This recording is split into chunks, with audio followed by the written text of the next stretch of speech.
Dalam kehidupan sehari-hari, kita sering menjumpai kekacauan hidup manusia, yang tentunya karena manusia tidak mau hidup berdasarkan norma agama dan masyarakat. Kekacauan masyarakat begitu banyak, sehingga menganggap agama tidak penting untuk menyelaraskan kehidupan manusia. Padahal agama ada dengan tujuan untuk menyelaraskan kehidupan agar tidak menyimpang dan melakukan kejahatan. Jika tidak ada agama, kehancuran dunia bisa saja lebih cepat terjadi. Dalam video kali ini kita akan membahas tentang agama bagi kehidupan. Kita mulai.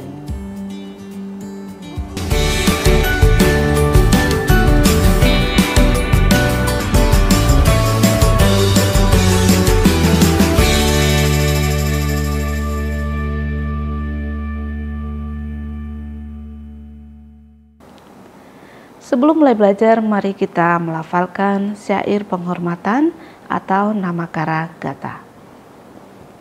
Arahang sama sambuddho bhagava Buddhang bhagawantang abhiwademi Swagato bhagavata dhammo dhammang namassami Supatipanno bhagavato sawaka sangho sanggang namami. Sampai sata bawantu sukitata, semoga semua makhluk hidup berbahagia. Sadu, sadu, sadu. Baik, kita mulai pembahasan kita tentang agama bagi kehidupan. Agama merupakan suatu sistem kepercayaan dengan praktik-praktik yang dapat mengatasi permasalahan kehidupan. Pemeluknya memiliki hubungan dengan sesuatu atau wujud yang dianggap lebih tinggi dari manusia. Kata agama sendiri di Indonesia biasanya dijelaskan sebagai kata a dan gama, yang artinya tidak kacau. Maksudnya agama itu diartikan sebagai sesuatu metode atau alat supaya kehidupan manusia ini tidak kacau. Tetapi dalam bahasa Sanskerta, kata agama sendiri itu artinya adalah tempat atau desa. Jadi kalau dalam agama Buddha sebenarnya agak kurang tepat jika dilihat dari asal usul katanya bahwa agama itu tidak kacau. Apapun itu kita maknai sebagai sesuatu yang positif. Agama adalah sikap atau cara penyesuaian diri terhadap dunia yang mencakup acuan yang menunjukkan lingkungan yang lebih luas daripada lingkungan fisik yang terbatas oleh ruang dan waktu. Lingkungan fisik yang dimaksud adalah sistem dunia, hubungan manusia dengan manusia lainnya, manusia dengan alam semesta. Nah, dalam hal ini yang dimaksud lebih dari lingkungan fisik adalah bahwa agama ini berhubungan dengan sesuatu yang lebih tinggi, yaitu dunia spiritual.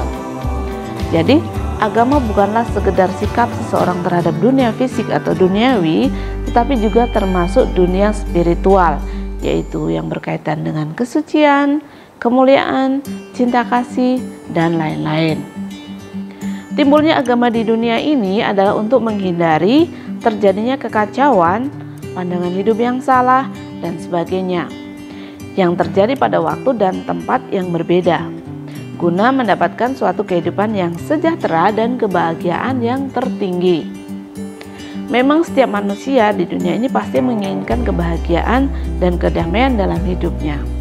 Inilah alasan mengapa orang mau mencari jalan yang benar dan dapat membawa mereka pada kehidupan atau suatu tujuan, yaitu kebahagiaan mutlak, terbebas dari semua bentuk penderitaan. Semua agama ini muncul karena adanya alasan tersebut. Buddha Dharma mengajarkan kebahagiaan tertinggi atau nibbana yang disebut sebagai agama. Karena itu agama Buddha lebih dikenal dengan nama Buddha Dhamma atau Buddha Sasana. Buddha Dhamma atau Buddha Sasana yaitu ajaran Buddha sebagai pedoman untuk membebaskan diri dari penderitaan. Membebaskan diri dari penderitaan di sini maksudnya adalah sebagai jalan manusia untuk mencapai kebahagiaan duniawi yang sejalan dengan Buddha Dharma. Mereka percaya bahwa manusia setelah meninggal dunia nanti akan terlahir di surga, kemudian mencapai kebahagiaan akhir atau nibbana. Dengan demikian, agama Buddha juga termasuk salah satu agama yang ada di dunia ini.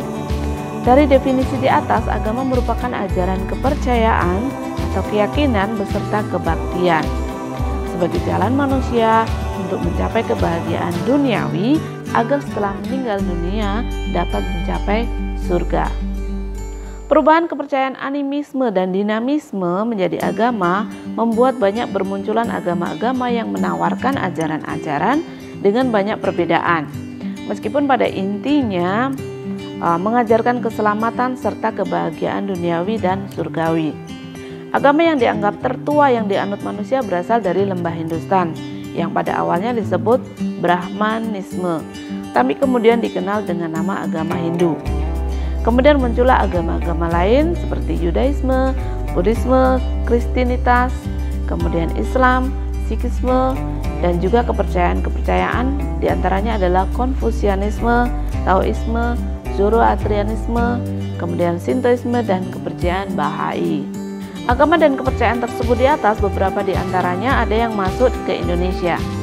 Agama awal yang masuk ke Indonesia adalah Hindu dan Buddha, kemudian Islam, Kristen, dan kemungkinan juga masuk Konfusianisme dan Taoisme di sela-sela masuknya pengaruh agama-agama tersebut. Negara di Indonesia adalah negara yang berasaskan Pancasila dan bukan negara agama. Berdasarkan sila pertama Pancasila yang berbunyi ketuhanan yang Maha Esa serta pasal 29 ayat 1 dan 2 Undang-Undang Dasar 1945 yang berbunyi ayat 1, negara berdasar atas ketuhanan yang Maha Esa. Ayat 2, negara menjamin kemerdekaan tiap-tiap penduduk untuk memeluk agamanya masing-masing dan untuk beribadat menurut agama dan kepercayaannya itu. Negara mengizinkan dan melindungi penduduk untuk menganut salah satu agama yang diakui di Indonesia, dan agama memuat ajaran kebajikan, baik dan salah, kemudian moral, etika, norma, tatanan hidup, aturan, latihan, bahkan larangan yang semuanya mengarahkan agar manusia berperilaku baik. Ajaran yang terdapat dalam agama tersebut membuat agama memiliki fungsi besar bagi manusia, terutama dalam hubungannya dengan Tuhan, serta manusia dengan manusia, dan disebut juga manusia dengan masyarakat. Fungsi agama bagi manusia adalah sebagai sumber spiritual, pembimbing rohani manusia, kemudian pedoman dan sumber moral, serta sumber informasi masalah metafisika. Agama sendiri memiliki banyak fungsi, diantaranya yaitu fungsi sebagai pemupuk rasa solidaritas, kemudian fungsi sebagai transformatif, fungsi kreatif, fungsi sublimatif, fungsi edukatif, fungsi penyelamat, fungsi kedamaian, dan fungsi kontrol sosial. Mari kita bahas satu persatu fungsi-fungsi agama tersebut. Yang dimaksud dengan fungsi memupuk rasa solidaritas adalah bahwa kita melihat bahwa agama bisa menyatukan perbedaan-perbedaan. Maksudnya begini, manusia itu terdiri dari banyak suku dan dengan berbagai latar belakang. Tetapi ketika mereka memiliki agama yang sama, cenderung untuk memiliki rasa solidaritas. Nah, dalam hal ini agama disebut sebagai pemupuk rasa solidaritas. Kemudian fungsi transformatif. Artinya agama mampu mengubah kepribadian dan perilaku manusia dari yang tadinya buruk menjadi baik. Transformatif di sini berarti ada sesuatu yang berubah. Ketika belum beragama mungkin dia kurang bagus atau jahat. Nah, ketika sudah beragama dia akan menjadi orang yang lebih baik. Itu adalah fungsi transformatif. Kemudian fungsi kreatif. Artinya agama mampu mendorong umatnya menjadi produktif baik untuk diri sendiri maupun lingkungannya. Bisa menghasilkan sesuatu yang baru berdasarkan kreativitas yang didorong oleh agama. Berikutnya adalah sublimatif. Artinya agama mampu menyucikan kehidupan manusia dari 3 akar kejahatan, yaitu loba atau keserakahan, dosa atau kebencian, dan moha atau kebodohan. Kemudian fungsi edukatif. Fungsi edukatif artinya agama mampu mendidik masyarakat memiliki nilai-nilai spiritual yang lebih tinggi. Yang tadinya mungkin kurang bagus sisi spiritualnya, dengan belajar agama atau dengan memeluk suatu agama, dia akan menjadi manusia yang lebih baik lagi secara batiniah. Berikutnya adalah fungsi penyelamat.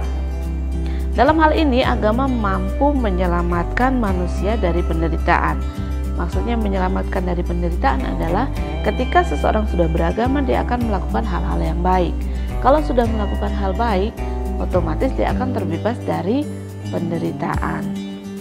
Itu adalah fungsi penyelamat. Berikutnya adalah fungsi kedamaian. Agama mampu membuat masyarakat memiliki rasa damai dari kesalahan atau dosa yang dibuatnya melalui tuntunannya. Manusia biasanya wajar jika melakukan kesalahan. Namun ketika dia mengembalikan dirinya ke dalam agama, ada fungsi agama yaitu mendamaikan batin dari seseorang itu, sehingga secara spiritual dia menjadi lebih baik, lebih bahagia, dan tidak lagi melakukan banyak perbuatan jahat. Berikutnya adalah fungsi kontrol sosial. Agama mampu memelihara nilai-nilai sosial masyarakat melalui norma-norma yang diajarkannya. Dalam setiap agama pasti ada aturan-aturan atau norma-norma yang harus dijalankan oleh pemeluknya. Nah, dengan norma-norma tersebut, manusia akan menjadi lebih terkendali karena takut melakukan kesalahan. Nah, jika setiap manusia itu sudah terkontrol sosialnya, maka dunia ini akan menjadi lebih aman. Manusia menjadi lebih baik, setiap manusia akan menjadi lebih baik, sehingga dunia pun akan menjadi lebih baik. Dalam Encyclopedia of Buddhism, kata agama berasal dari kata agam yang artinya datang atau tiba, maksudnya mendekat, menemui sumber doktrin dan pengetahuan tradisional, khususnya dipakai untuk menunjuk pada kitab suci. Dalam bahasa Sanskerta dan bahasa Pali, yaitu dari akar kata gats yang artinya adalah pergi ke atau menuju atau datang kepada suatu tujuan, yang dalam hal ini yaitu menemukan suatu kebenaran. Penjelasan makna kata ini adalah sebagai berikut. Yang pertama, dari kehidupan tanpa arah, tanpa pedoman, datang mencari pegangan hidup yang benar untuk menuju kehidupan yang sejahtera dan kebahagiaan yang tertinggi. Yang kedua, dari biasa melakukan perbuatan rendah di masa lalu, beralih menuju hakikat ketuhanan, yaitu melakukan perbuatan benar yang sesuai dengan hakikat ketuhanan tersebut, sehingga hidup bisa menjadi lebih sejahtera dan bahagia. Yang ketiga, dari kehidupan tanpa mengetahui hukum kesunyataan atau hukum kebenaran mutlak, dari kegelapan batin, berusaha menemukan sampai mendapat atau sampai mengetahui dan mengerti suatu hukum kebenaran yang belum diketahui sebelumnya. Hukum kebenaran yang dimaksud di sini adalah hukum kebenaran yang diajarkan oleh Buddha, atau disebut juga dengan Dhamma. Demikian tadi pembahasan kita tentang definisi agama bagi kehidupan bagian yang pertama. Kelanjutannya kita akan bahas dalam video-video berikutnya. Jangan lupa klik like, comment, share, dan subscribe supaya tidak ketinggalan pembahasan lanjutan dari materi ini. Dan sampai sata bhavantu sukhitata, semoga semua makhluk hidup berbahagia. Sadhu, sadhu, sadhu. Sukyanto, Namo Buddhaya.